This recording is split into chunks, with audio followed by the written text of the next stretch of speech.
palavra ela diz assim, Provérbios 3, 5 e 6. Confia no Senhor de todo o teu coração e não te estribes no teu próprio entendimento. Reconhece-o em todos os teus caminhos e ele endireitará as tuas veredas. Então, eu queria que vocês fixassem aí na mente esse versículo 6. Reconhece-o em todos os teus caminhos e ele endireitará as tuas veredas. Agora, por favor, em Jeremias 29, versículo 11. Creio que se você veio com o desejo de que o Pai realmente fale ao seu coração, certamente Ele vai falar. O nosso desejo deve ser de que Ele fale. Diz assim a palavra, Jeremias 29, 11. Eu é que sei que pensamentos tenho a vosso respeito, diz o Senhor, pensamentos de paz e não de mal, para vos dar o fim que desejais. O Senhor está dizendo aqui que Ele tem pensamentos para mim e para você, de paz e não de mal, para vos dar o fim que desejais. Então vamos ter agora uma palavra de oração, buscando a direção do Senhor para esse tempo de reflexão na palavra. Pai, no nome de teu amado Filho Jesus, nós estamos diante do Senhor. Pai, nós não estamos vendo a tua presença física, mas tu estás em nós, em cada um daqueles que de fato creram no Senhor. Pai Santo, nos dê, Pai, nesta noite mais uma vez, espírito de sabedoria e de revelação, no pleno conhecimento de Cristo. Pai Santo, ilumina os olhos do nosso coração, para que então, Pai, nós venhamos ser iluminados pelo Senhor, nos apropriarmos de tudo aquilo que o Senhor Jesus Cristo é e fez. Nessa noite, mais uma vez, desejamos, ó Pai, sermos edificados por Ti. Tira dos nossos olhos toda a venda, todas as escamas. Fale com cada um de nós, ó Pai. Edifica-nos como igreja do Senhor. Repreende, Pai, toda ação que se levanta contra o Teu conhecimento. Aquieta o nosso coração. Te louvamos e agradecemos porque Tu estás em nós, se manifestará através de nós e trabalhará em nós para sermos usados para servir os Teus propósitos. Em nome de Teu amado Filho Jesus que nós oramos. Amém. Queridos irmãos e irmãs, eu quero que você fique bem atento, bem concentrado para algo que vai ser dito nessa noite, que eu creio, plena convicção de que é da parte do Senhor. Nós vamos entender, irmãos, algumas coisas fundamentais aqui para as nossas vidas, para nós entender como o Pai procede, né? Então vocês lembram que eu pedi para que vocês fixassem na mente aquele versículo de Provérbios 3,6. É para nós reconhecermos o Senhor em todos os nossos caminhos, para que Ele então endireite as nossas veredas. Em Jeremias 29:11 nós lemos assim, que eu é que sei que pensamentos tenho a vosso respeito, diz o Senhor, pensamentos de paz. Presta atenção, olha os pensamentos que Ele tem a nosso respeito, pensamentos de paz e não de mal, para vos dar o fim que desejais. E nós sabemos que o fim é melhor do que o começo. Nós estamos, irmãos, nós já começamos pelo começo, já nascemos de novo, nós já estamos no meio do caminho, mas o fim que nós desejamos e que Ele tem para nós é que o importa.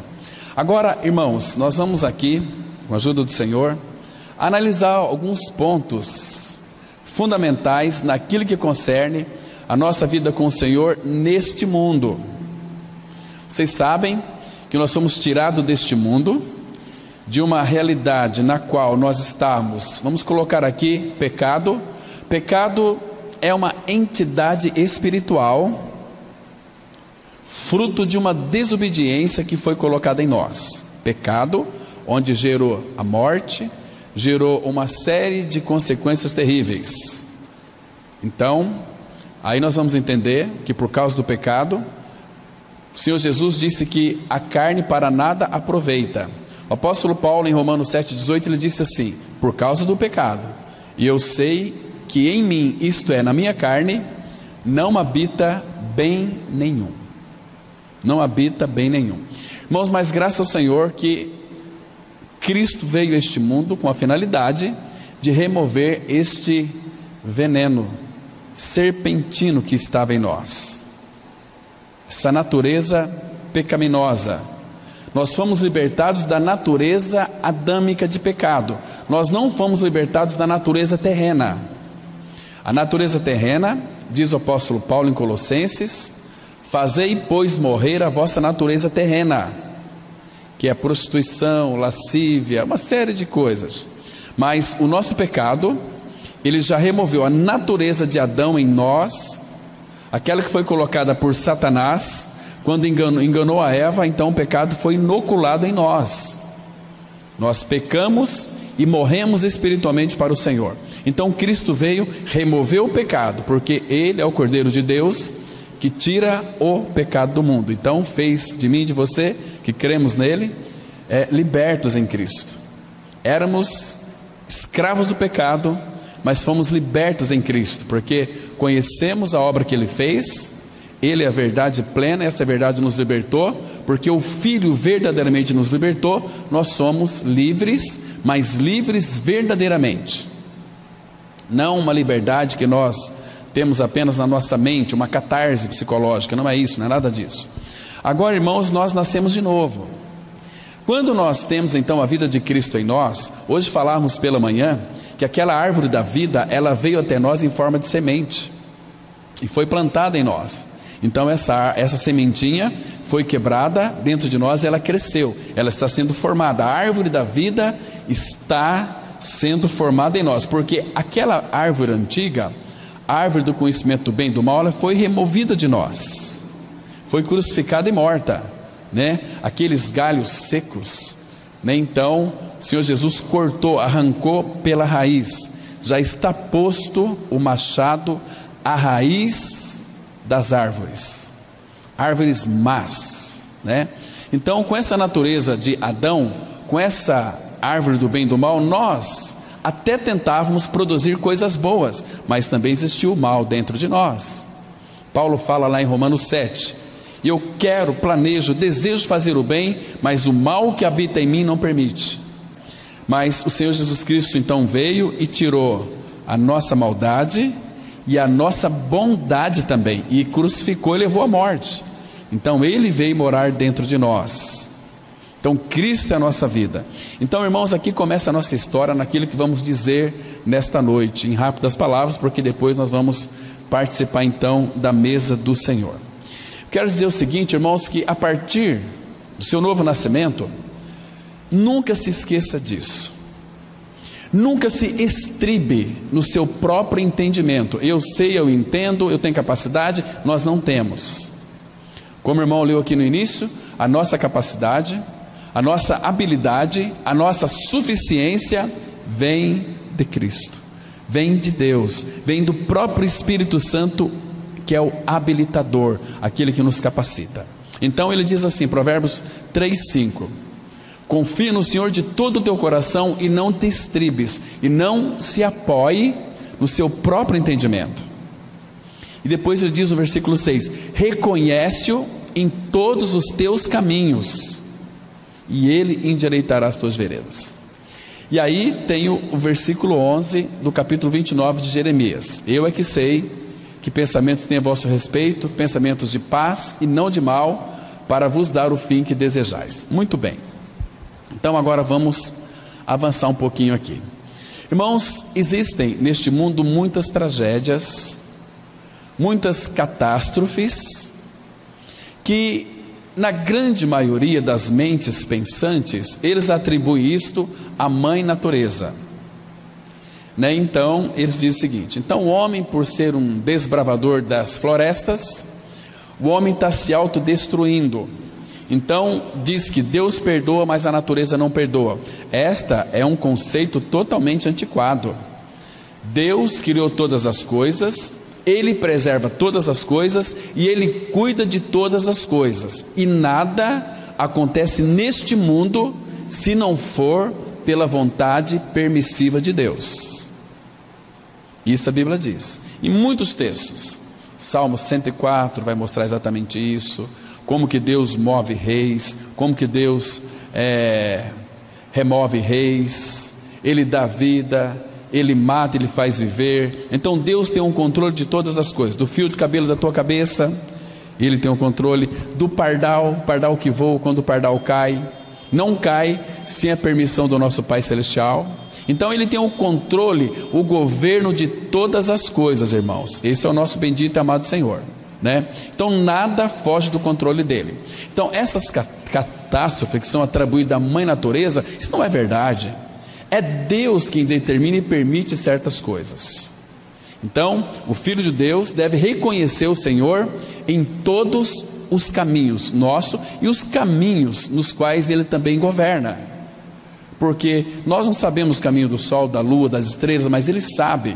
Nós sabemos que as estrelas não dá para nós contarmos, mas Ele diz, o salmista fala que Ele chama cada uma delas pelo seu nome, e nenhuma delas há de faltar. Então, irmãos, Ele tem o controle de todas as coisas. O dia da nossa partida Ele sabe, nós não sabemos.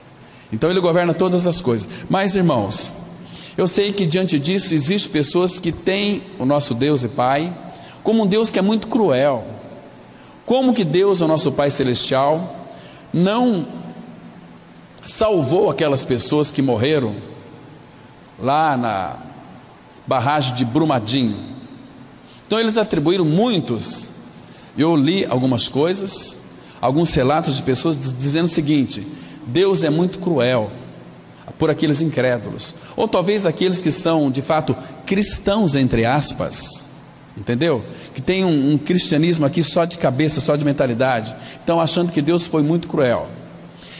Irmãos, inconscientemente aquelas pessoas, elas estavam certas. Deus ali, Ele foi muito cruel, né? Mas, irmãos, o que nós não conhecemos e precisamos saber, que Deus, Ele é extremamente amoroso quando Ele é cruel. Estão me entendendo, irmãos? Deus é amor. Então Deus é extremamente amoroso quando Ele é cruel. Entende? Porque tudo que Deus faz e permite, faz baseado naquilo que Ele é, Deus de amor. Faz baseado no seu amor, faz baseado na sua justiça, faz baseado na sua perfeição. E Deus, irmãos, muitas vezes é cruel, mas Ele é cruel no seu amor. E nós devemos considerar, como diz a Bíblia lá em Romanos 11, 22, considerai, pois, a bondade e a severidade de Deus. Até em sua severidade, Ele é um Deus de amor, né? Então, irmãos, Deus também, quando Ele disse lá: eu é que sei que pensamentos têm a vosso respeito, pensamento de paz e não de mal, Deus, Ele é imensamente sábio para errar. Escute com cuidado. Deus, Ele é imensamente sábio para errar, e Ele é, irmãos, muitíssimo amoroso quando Ele é cruel. Queridos, eu sei que existem muitas pessoas que eles conseguem enxergar Deus quando as portas para eles nesta vida são abertas. Você consegue enxergar Deus quando as portas são abertas para você? De repente um trabalho, qual você sempre quis, você lutou para isso? Você consegue enxergar Deus quando as portas são abertas? Não, eu não tenho nenhuma dificuldade, foi Deus quem abriu essa porta. Mas você consegue enxergar Deus quando Ele fecha as portas? Irmãos, quando Deus fecha as portas, seja para um relacionamento amoroso, seja para um trabalho, seja de repente para uma doença, o que Deus quer com isso? Se você é filho de Deus, Os pensamentos dele a teu respeito é pensamentos de paz e não de mal, porque ele quer dar fim, ele quer dar a você um fim que você deseja. Estão me compreendendo? Então nós temos que reconhecer o Senhor em todos os nossos caminhos. Nada acontece ao acaso, ou por coincidência na vida de um filho de Deus. Estão me compreendendo, irmãos? Então nós temos que conhecer o Senhor, conhecer o seu coração, conhecer sua mente, porque a Bíblia diz lá em Daniel 11:32, porque o povo que conhece o seu Deus se torna forte e ativo. Estão me compreendendo, irmãos? Agora, queridos, o Senhor, Ele sabe o que nós podemos possuir, o que nós não podemos possuir. Eu fico às vezes abismado quando uma pessoa, um filho de Deus, quando nós começamos a tirar o foco de Cristo, nós vamos correr atrás das bênçãos dele.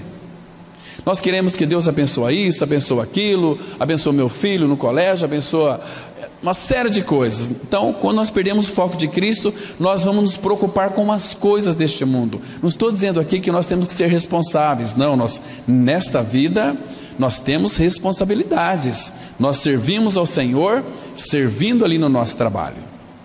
Efésios vai dizer o seguinte, que não é para nós servirmos à vista, como para agradar a homens, mas fazendo a vontade de coração, servindo de boa vontade, como a Cristo e não a homens. Então, lembre-se de uma coisa, no seu trabalho, você está servindo a Cristo. Então, como deve ser o nosso trabalho? Um trabalho eficiente, um trabalho eficaz, um trabalho amoroso, um trabalho onde você trabalha durante o dia e à noite na sua casa, ou mesmo durante o dia, você tem que orar para que Deus abençoe ali a empresa na qual você trabalha, porque onde é colocado um filho de Deus, as bênçãos do Senhor vai estar sobre aquele local. Assim foi com José, assim foi com Davi, assim foi com Sadraque, Mesaque e Abednego, foi com Daniel, assim é com a sua vida também. Se você é habitado pelo Senhor, você tem no seu interior um abençoador. Um abençoador já te abençoou com toda a sorte de bênçãos espirituais nas regiões celestiais em Cristo. Então, por onde quer que você vá, onde pise a planta do vosso pé, o teu caminhar ali, a tua presença exala o bom perfume de Cristo, exala as bênçãos de Deus. Então, irmão, para de correr atrás das bênçãos, começa a receber as bênçãos que lhe foi dada em Cristo, porque a palavra fala, Cristo é a nossa vida, e nós temos em nós todo o bem nós já temos, que é Cristo. Há em nós todo o bem, é o Senhor Jesus. E Paulo vai dizer que Cristo é o nosso tudo é Cristo. Quem tem Cristo tem uma satisfação que é inexplicável. Mas, queridos irmãos, não adianta nós queremos correr atrás daquilo que não é nosso. Tem pessoas que ficam aí passando, às vezes, madrugadas em orações, buscando diante do Senhor aquilo que Deus já deu para ele. Estão me compreendendo, irmãos? Porque o Senhor sabe dividir as heranças. Paulo diz assim, lá em Romanos 8, versículos 16 e 17: se somos filhos, somos também herdeiros. Somos herdeiros de Deus e co-herdeiros com Cristo. Agora, naquilo que concerne nesta vida, nós já temos tudo, não vai lhe faltar absolutamente nada naquilo que concerne a comida, bebida e vestimenta. Ele vai suprir. Mas existem outras coisas mais, porque aquilo que concerne a mim e a você, o Senhor vai levar a bom termo, e Ele pode também ampliar essas coisas. Abra sua Bíblia, quer ver? No Salmo 16,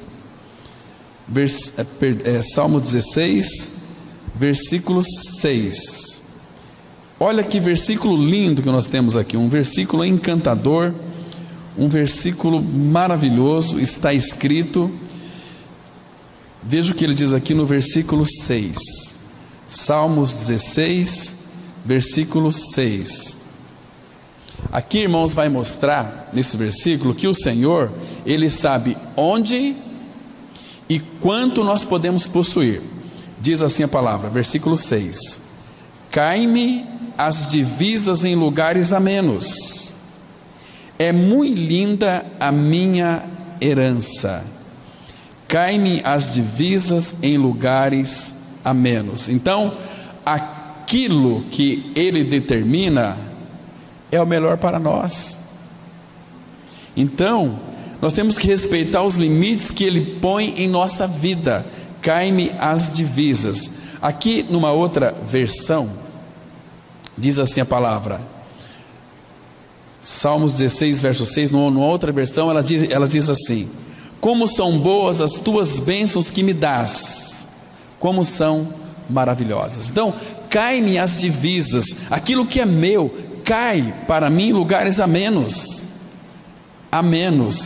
Então, queridos, aquilo que é teu, vai ser teu, não tem como. Agora, isso aqui também, se você for uma pessoa que se importa com o Senhor, que vive uma vida diante dEle, derramada, uma vida que ama o Senhor e ama o seu irmão, Ele pode ampliar essas divisas, porque o Senhor já nos deu tudo, mas Ele não nos quer dar mais.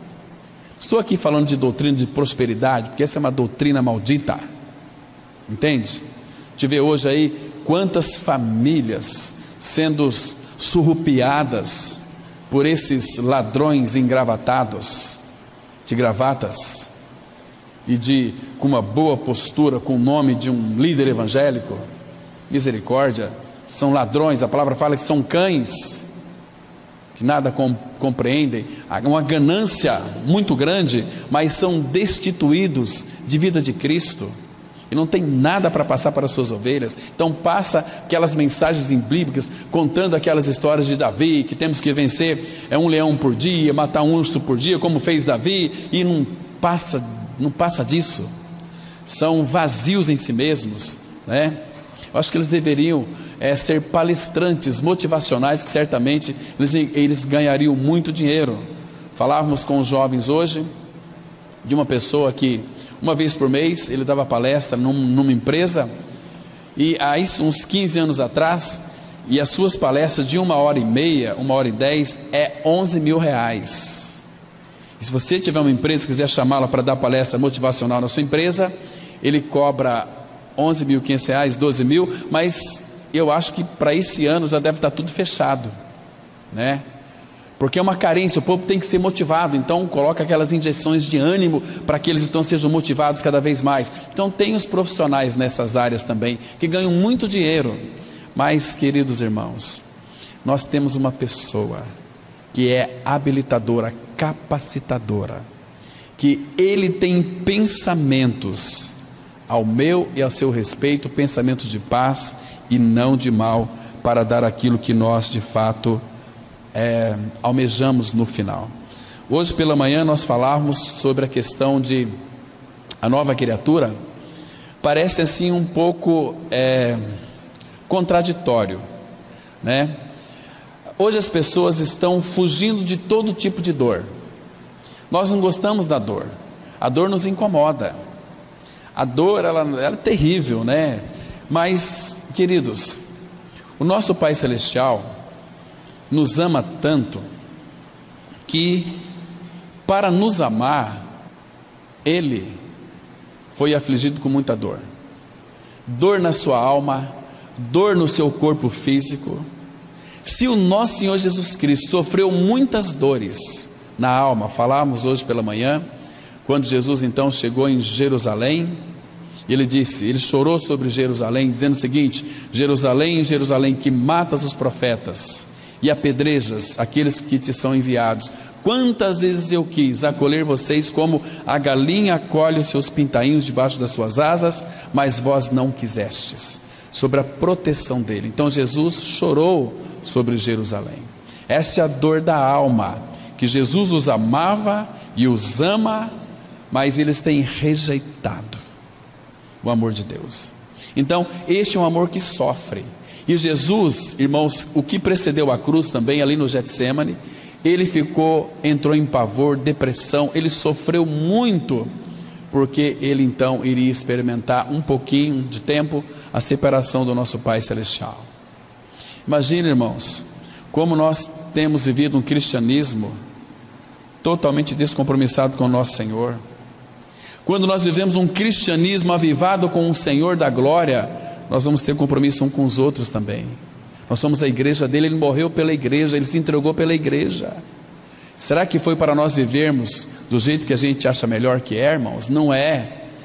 Queridos, ele disse assim, em 2 Coríntios 5,15, e ele morreu por todos, para que os que vivem como igreja, não vivam mais para si mesmos, mas para aqueles que por eles morreu e ressuscitou. Irmãos, nós não temos o direito de viver para nós, para os nossos prazeres, para os nossos deleites. O nosso deleite tem que estar no Senhor e tem que ser o Senhor, senão nós vamos ter muitas dores.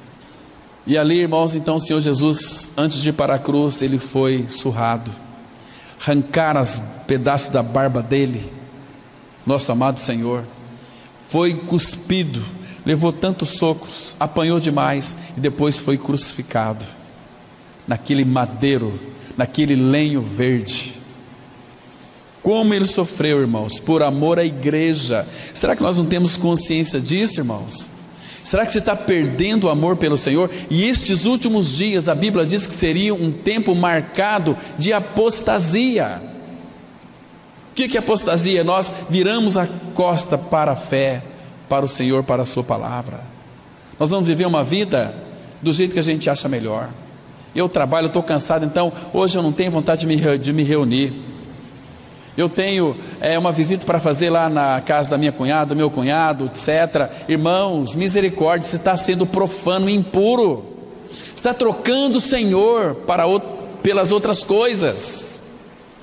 Irmãos, como é que vai ser aquele dia diante do Senhor, quando nós formos apresentar diante dele, para contemplar a face dele? Queridos, é impressionante, irmãos, como nós não conseguimos ouvir mais a palavra do Senhor.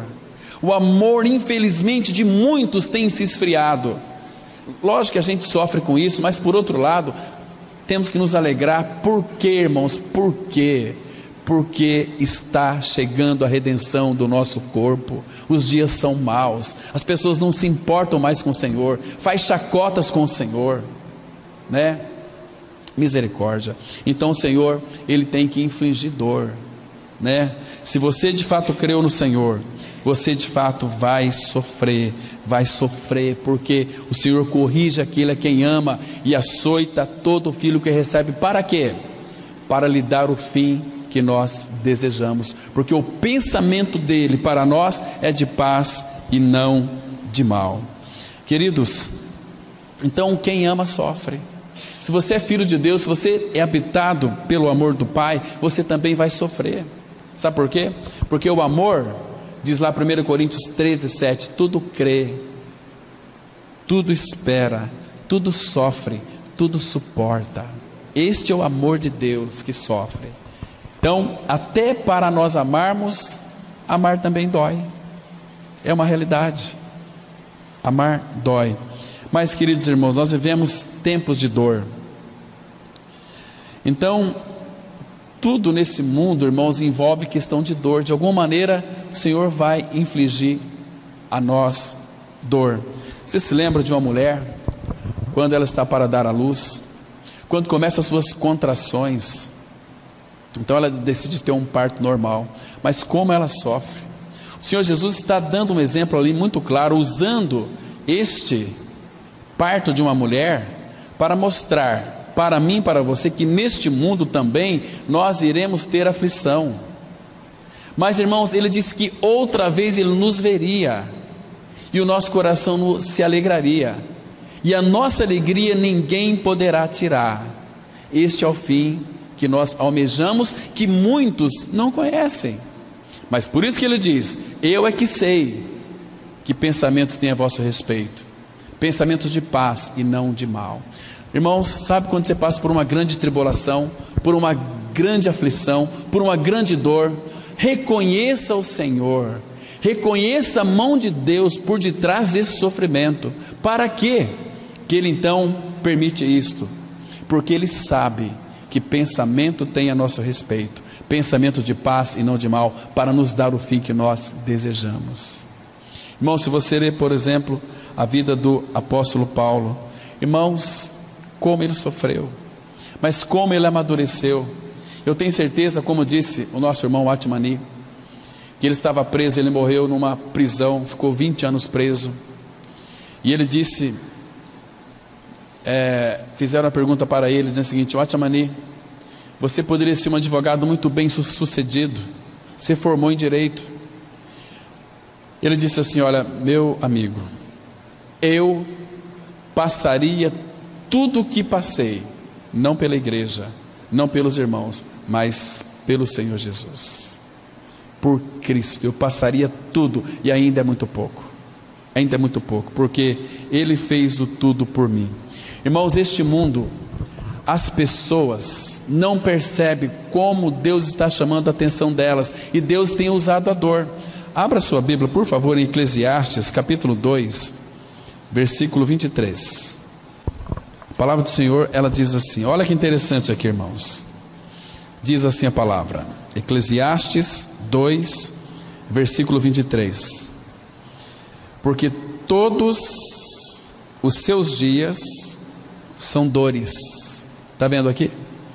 Porque todos os seus dias são dores, e o seu trabalho desgosto. Até de noite não descansa o seu coração. Também isto é vaidade. Irmãos, então a dor, ela está conosco constantemente. Agora, irmãos, quando nós somos filhos de Deus em Cristo Jesus, Deus vai usar esta dor, vai usar a aflição para nos moldar, para que a gente então amadureça e cresça, né? Deus vai frustrar aqueles que de fato não têm compromisso com o Senhor, vai frustrar. As pessoas vão sofrer, porque não estão reconhecendo o Senhor nos seus caminhos, não estão dando uma resposta a Ele. Ele quer só uma resposta. Ele quer que nós sejamos homens e mulheres responsáveis, exortar uns aos outros, irmão. Você tem se importado com o seu irmão? Você tem amado o seu irmão? Você tem desejado estar com o seu irmão, com a sua irmã, juntos? Quando não há isso em nós, significa que nós estamos tão distantes do Senhor. Aí, irmãos, nós começamos a colocar na nossa mente filosofias. Nós pegamos uma frase aqui, talvez de um grande erudito, e essa frase aqui é para mim. Aí isso aqui vai substituindo a palavra. Deixa essas frases de lado, deixa essas frases motivacionais de lado, joga no lixo, fica com a palavra que fala que você foi atraído no seu corpo, que você foi crucificado com Cristo, que você morreu com Cristo, que Cristo é a sua vida. Fique com essa palavra, não se distraia de Cristo. Estamos vivendo os últimos dias, logo nós vamos estar sendo apresentado diante do Pai. Logo os portais eternos estarão escancarados para nós. E quem que nós vamos encontrar, irmãos? Quem que está à nossa espera, ansioso, porque Ele espera-nos, a sua igreja, há mais de 2 anos. Irmãos, você está preparado para encontrar com teu Deus? Imagina, irmãos, que vergonha vai ser para nós, se nós não respondermos a Ele hoje, se nós vivermos uma vida distraída de Cristo. Que vergonha vai ser para nós. Jesus é aquele que tem a tocha de fogo. Falávamos ontem para os jovens que quando João, ele reclinou a sua cabeça no peito de Jesus o Cristo, mas depois então, quando o Senhor foi glorificado, foi para a glória, João teve uma visão de Cristo glorificado. A palavra fala que quando João viu o Senhor, ele caiu como morto, ficou sem forças. Irmãos, isso é uma verdade, uma realidade. Não deixa Satanás iludir a sua mente com pensamentos que são deste mundo, porque, irmão, Satanás, quando vai nos iludir, nos enganar, ele não vai dizendo que é seu inimigo, que ele quer lhe destruir. Não, ele vem suavemente. Naquele dia que você se prepara para vir para a reunião da igreja, Satanás vai mandar alguém na sua casa para tomar um tereré, para você ficar lá com eles. No momento que você vai para ouvir a palavra de Deus, vem alguém dizendo o seguinte: olha, enviado por Satanás, vamos passear hoje comigo. Aí você vai. Irmãos, os irmãos estão sendo tratados aqui, você está lá curtindo a vida, né? desfrutando do seu prazer. Irmãos, isso é fazer a vontade da carne, isso está levando você para a morte, isso está lhe distraindo de Cristo. Tenha misericórdia de você, porque se você não viver uma vida cristã adequada com Cristo hoje, irmãos, onde você vai passar a eternidade? Irmãos, imagina se um apóstolo Paulo, um apóstolo Pedro, Tiago estivesse no nosso meio hoje, qual seria a palavra que ele iria trazer para nós nessa noite aqui? Era uma palavra só: não se distrai de Cristo. Ama o Senhor e ama os seus irmãos. Mas, irmãos, nós muitas vezes amamos as pessoas do mundo e não amamos os irmãos. Nós encontramos defeito nos irmãos, dificuldade nos irmãos. Sabe por quê? Porque nós não amamos os irmãos. Porque quem ama quer estar junto, irmãos. Nós somos tão distraídos. Aí outras coisas começam a nos iludir. A pessoa que não tem uma mente renovada, irmãos, você vai sofrer muito. Vai sofrer muito. Então muito sofrimento teria sido de fato evitado se nós então respondêssemos ao Senhor. Mas, irmãos, para aqueles irmãos que são de fato perseverantes em seguir o Senhor, por onde quer que Ele vá, que não tem se distraído de Cristo, as tribulações e as aflições virão, mas com a finalidade. Esses irmãos reconhecerão o dedo de Deus por detrás de todas as coisas, porque eles sabem que aquela provação, que aquele sofrimento é um pensamento do Pai, pensamento de paz e não de mal, para nos dar o fim então que nós almejamos. Mas, irmãos, em toda esta tribulação que iremos enfrentar, ou que estamos enfrentando, nós sempre teremos o consolo do nosso amado Senhor. Ele disse isto, abra lá em 2 Coríntios, capítulo 1, a partir do versículo 3. 2 Coríntios 1, verso 3, diz assim a palavra. Olha que texto gracioso. Olha aqui, irmãos, alguém que foi experimentado, alguém que sabe o que é sofrimento. Ele disse assim, 2 Coríntios 1,3: Bendito seja o Deus e Pai de nosso Senhor Jesus Cristo, o Pai de misericórdias e Deus de toda consolação. É Ele, não é outro, não é anjo, não é querubim, serafim, é Ele quem nos conforta. Essa palavra conforta no grego também pode colocar que é Ele quem nos encoraja. É Ele quem nos conforta e encoraja em toda a nossa tribulação. Se você é filho, qualquer tipo de tribulação, provação, sofrimento, o Senhor vai pegar firme contigo. É Ele quem nos conforta em toda a nossa tribulação, para podermos consolar os que estiverem em qualquer angústia, com a consolação com que nós mesmos somos contemplados por Deus. Porque assim como os sofrimentos de Cristo se manifestam em grande medida a nosso favor, assim também a nossa consolação transborda por meio de Cristo. Irmãos, que coisa mais linda aqui. Então, irmãos, o Pai permite sim tribulação na nossa vida, o Pai permite sim provação na nossa vida, mas o Pai tem um pensamento, que é pensamento de paz e não de mal, para nos dar o fim que nós desejamos. Então nós temos que reconhecer o Senhor em todos os nossos caminhos, para que Ele endireita as nossas veredas. Irmãos, e nós vamos passar por situações difíceis. Irmãos, este mundo está se afunilando cada vez mais. A promiscuidade sexual está aumentando. Os jovens estão todos malucos, vivendo a vida de bebedeira, de sexo, de drogas e de sair com mulherada, sexo, um monte de coisa. Mas, irmãos, Satanás tem cativado esses jovens e reservado para eles a prisões eternas, onde eles não vão ser julgados pelo nosso Senhor. Não serão julgados, porque eles já estão julgados, porque não creem no Senhor Jesus. João 3,8 fala: quem nele crê não é condenado, quem não crê já está condenado, então só vai receber a sentença. apartai-vos de mim, malditos para o fogo eterno, preparado para o diabo e seus anjos. Veja como é que estão os jovens de hoje, irmãos, sem nenhum compromisso. Não quero o Senhor, querem curtir a vida, mas que vida que eles têm para curtir? Uma vida que se acaba na sepultura. Que vida que é essa? Mas irmãos, o rei Nabucodonosor, ele levanta uma estátua de ouro. Então ele coloca um decreto. Normalmente aqueles reis ímpios era tudo maluco da cabeça, sempre não tinha nada que fazer, então inventava alguma coisa. Então levaram cativos aqueles Sadraque, Mesaque e Abdenego para Babilônia, e também Daniel. Então ali o rei levanta uma estátua de ouro e diz para todos, prefeitos, sátrapas, governadores, reis, todos os conselheiros: quando ouvir o som da trombeta, da cítara, da gaita de foles, vocês os unidos, todos vocês terão que se prostrar. Onde vocês estejam, vocês têm que se prostrar. Aí tocaram aquelas buzinas todas, aí o pessoal se prostrou, mas teve 3 jovens que não se prostraram: Sadraque, Mesaque e Abdenego.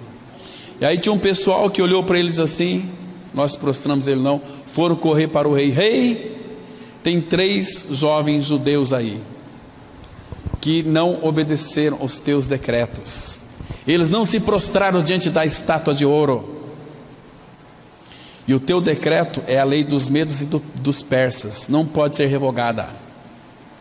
Então o rei mandou chamá-los e disse assim para eles: abra lá, por favor, em Daniel capítulo 3. Vamos ler aqui algumas coisas, é muito interessante, irmãos. Daniel capítulo 3. Vamos ler alguns versículos aqui de Daniel capítulo 3. Então veja o que aconteceu aqui a partir do versículo 12. Daniel 3, verso 12. Disse aqui para o rei: há uns homens judeus que tu constituíste sobre os negócios da província da Babilônia, Sadraque, Mesaque e Abdenego. Estes homens, ó rei, não fizeram caso de ti. A teus deuses não servem, nem adoram a imagem de ouro que levantaste. E o 13: então Nabucodonosor, irado e furioso, mandou chamar Sadraque, Mesaque e Abdenego, e trouxeram a estes homens perante o rei. Falou Nabucodonosor e lhes disse: é verdade, ó Sadraque, Mesaque e Abdenego, que vós não servis a meus deuses, nem adorais a imagem de ouro que levantei? Agora, pois, estai dispostos, e quando ouvirdes o som da trombeta, do pífaro, da cítara, da harpa, do saltério, da gaita de foles, prostrai-vos e adorai a imagem que fiz. Porém, se não adorardes, sereis no mesmo instante lançados na fornalha de fogo ardente. E quem é o Deus que vos poderá livrar das minhas mãos? Responderam Sadraque, Mesaque e Abdenego ao rei: ó Nabucodonosor, quanto a isso não necessitamos de te responder. Se o nosso Deus, a quem servimos, quer livrar-nos, ele nos livrará da fornalha de fogo ardente das tuas mãos, ó rei. Se não, fica sabendo, ó rei, que não serviremos a teus deuses, nem adoraremos a imagem de ouro de que levantaste. Então Nabucodonosor se encheu de fúria, e transtornado o aspecto do seu rosto contra Sadraque, Mesaque e Abdenego, ordenou que se acendesse a fornalha 7 vezes mais do que se costumava. E ordenou aos homens mais poderosos que estavam no seu exército que atassem a Sadraque, Mesaque e Abdenego e os lançassem na fornalha de fogo ardente. Então estes homens foram atados com seus mantos, suas túnicas, chapéus e suas outras roupas, e foram lançados na fornalha sobremaneira acesa, porque a palavra do rei era urgente, e a fornalha estava sobremaneira acesa. As chamas do fogo mataram os homens que lançaram de cima para dentro a Sadraque, Mesaque e Abdenego. Estes 3 homens, Sadraque, Mesaque e Abdenego, caíram atados dentro da fornalha sobremaneira acesa. Veja a situação aqui, irmãos. Deus não os livrou da fornalha de fogo ardente, amarrados. Eles não foram rebeldes contra a palavra do rei. E nós também não podemos ser rebeldes contra a palavra dos nossos governantes, mas desde que isto não infrinja a palavra de Deus. Pedro disse certa vez em Atos, porque eles foram proibidos de falar de Cristo, Pedro falou então para aqueles governantes: julgai se é justo obedecer a Deus ou aos homens. Nós não podemos deixar de falar das coisas que vimos e ouvimos. Então aqui, não é que eles foram rebeldes, não, nós servimos um Deus, não foi isso aqui. Se Deus quiser nos livrar, Ele livre. Mas se Deus não quiser nos livrar, rei, fica sabendo, nós não vamos prostrar diante da tua estátua, porque Deus é o único Deus, o soberano Senhor, e a Ele é quem nós servimos. E aí a história aqui continua, verso 24.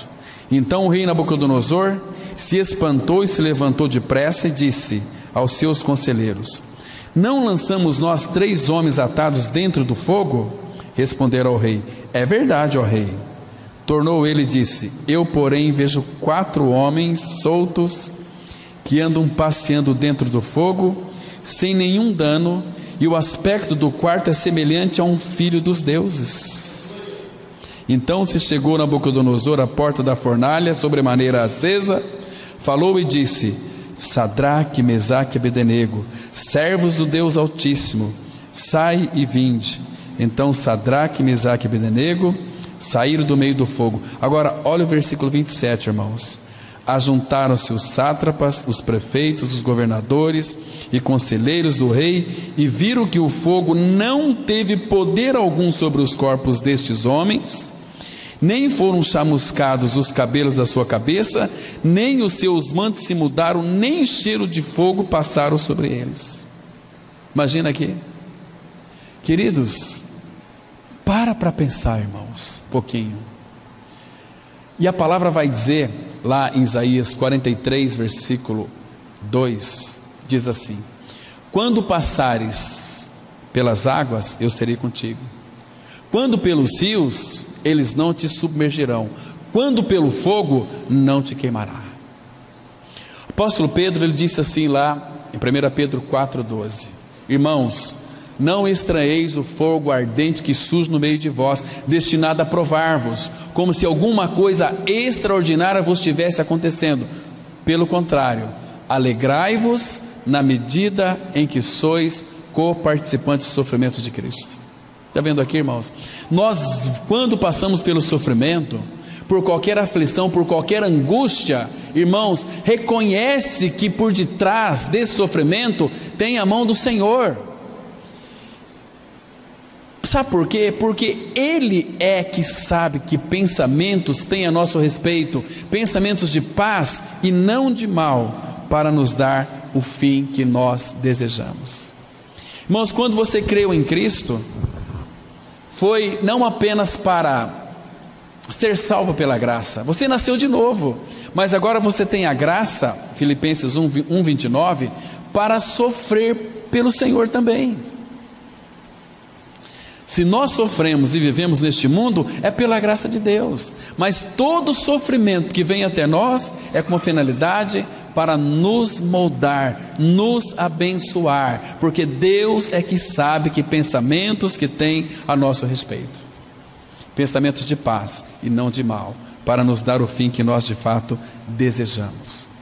O apóstolo Paulo, irmãos, por favor, abra lá em 2 Timóteo, capítulo 3, 2 Timóteo capítulo 3, a palavra vai mostrar aqui no versículo, a partir do versículo 10 até o 12, escrevendo aqui para aquele pupilo Timóteo, ele diz assim, 2 Timóteo 3, de 10 a 12, olha o que a Bíblia diz: tu porém, dizendo para Timóteo, também para nós, tu porém tens seguido de perto o meu ensino, procedimento próprio, fé, longanimidade, amor, perseverança, as minhas perseguições, os meus sofrimentos, quais me aconteceram em Antioquia, Icônio e Listra.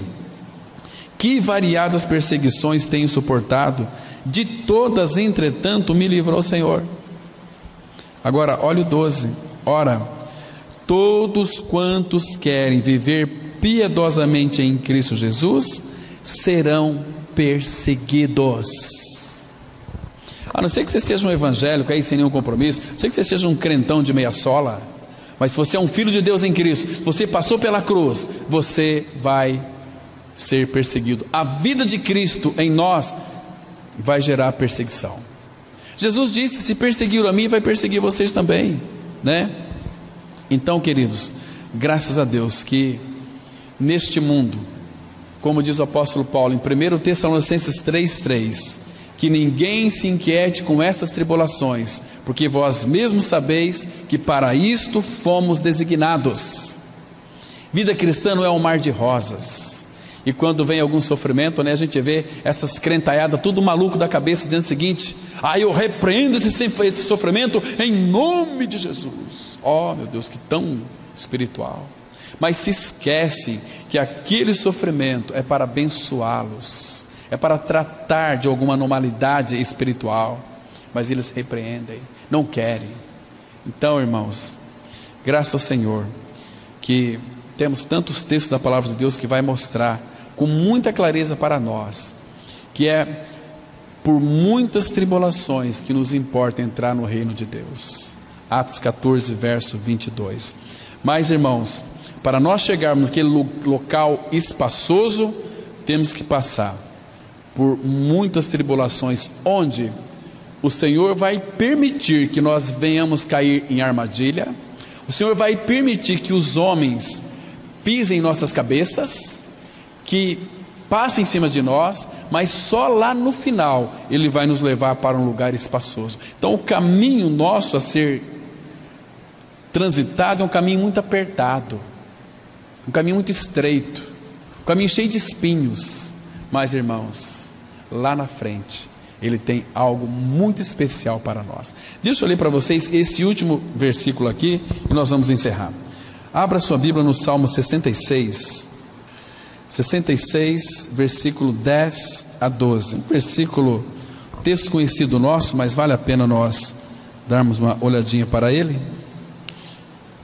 Diz assim a palavra, olha só, Salmo 66, versículo 10, diz assim a palavra: pois tu, ó Deus, nos provaste, acrisolaste-nos como se acrisola a prata. Tu nos deixaste cair na armadilha, oprimiste as nossas costas, fizeste que os homens cavalgassem sobre a nossa cabeça. Passamos pelo fogo e pela água. Irmãos, por que tudo isso? Por que nós temos que passar por tudo isso? Sabe por quê? Lembra que ele disse lá: porque eu é que sei que pensamentos têm a vosso respeito, pensamentos de paz e não de mal, para vos dar o fim que desejais. Para que, porém, afinal nos trouxeste para um lugar espaçoso, para um lugar de conforto, para um lugar onde nós não vamos mais ter sofrimento, não vai ter luto, não vai ter dor, não vai ter morte. Presença dele constantemente. Irmãos, que o Senhor então nos mostre com clareza toda a sua maneira de agir em nós, e que lembre-se de uma coisa, não se esqueça disso: tudo aquilo que acontece na sua vida, seja de bom ou de ruim, reconhece o Senhor em todos os teus caminhos, e lembre-se que é Ele quem sabe que pensamentos tem a teu respeito, pensamentos de paz e não de mal, para vos dar o fim que desejais. Amém. Vamos ter uma palavra de oração. Pai, que seria de nós se não fosse o Senhor, Pai? Tu viesse a este mundo em carne, na pessoa do Filho, para realizar uma obra plena e perfeita de regeneração. Nós somos alcançados, Pai. Hoje nós temos a Tua vida, somos dirigidos pelo Teu Espírito, e nós temos, ó Pai, muitas aflições neste mundo, mas o Senhor nos diz para termos bom ânimo, porque Tu venceste o mundo, e nós em Cristo somos mais do que vencedores. Obrigado, Pai, pela Tua palavra tão esclarecedora, tão clara. Continue, Pai, nos aperfeiçoando, colocando em nós perseverança. É o que nós Te pedimos agradecidos, em nome de Teu Filho Jesus. Amém.